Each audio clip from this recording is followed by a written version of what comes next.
get into the sort of the differences between that initial and full due diligence a little bit more. But before I do that, you talked a little bit about that, the cost, the savings component of the due diligence period.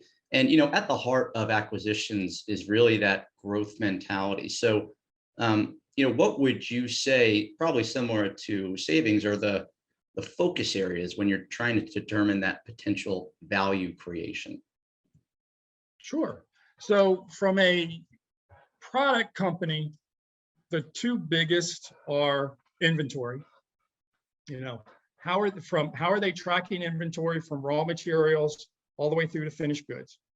If it's manufacturing, what is their scrap? Are they able to repurpose that scrap? What is their, on the raw material side, what's their cost? Are we able to, do we have a better cost structure in getting it from a vendor than they do? Or with the two companies put together, are we able to negotiate better pricing, which neither one of us by ourselves could do, but together we could? And again, that's savings right to the bottom line, right? If I'm buying, lumber at $5 a linear foot, and together I can buy at $4, well, there's no other cost involved, and that dollar savings drops right to the bottom line. The other one is accounts receivable. How well are they managing their accounts receivable? How quickly are customers paying? What kind of terms do they have? I've been in a lot of cases where their terms are, net 30, but if a customer calls and says, "Can I pay you in 90?" Well, yeah, sure, no problem. And then out of sight, out of mind. And what that also shows is the financial health of their customers, right?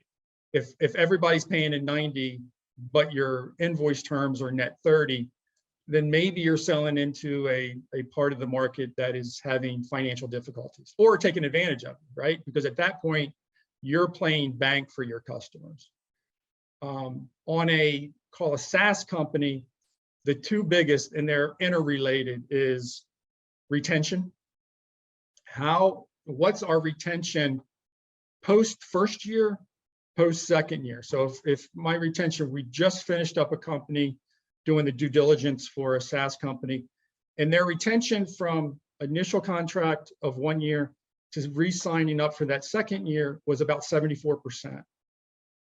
But when you looked at a company that had already done the first re-up, so they were really re-upping for the second time, that retention rate went up to 97%. And if you looked at it from a annual recurring revenue basis, it actually was 107%. So what that meant was those companies that were with us for at least 2 years, went through 2 retention cycles, re-sign up cycles, were buying more product, or the price went up and we were getting more revenue from them. And that's where you start looking at that second year retention and say, what's the profile of those customers? Now let's go back and look and see how can we find more. And then the sister to retention is churn, right? It's what's the percent of our customers on a monthly or annual basis that are leaving us.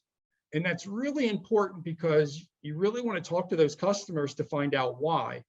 Was it they didn't need the product anymore? Was it customer service? Was it, they didn't financially, they couldn't afford it? And those customers, a lot of times you can work it out some way. Or, did a board member say, nope, you need to go with this company now, especially if it's a private equity firm, because we just bought this company and you can get a better deal. So using churn gets you a lot of market data. Fantastic.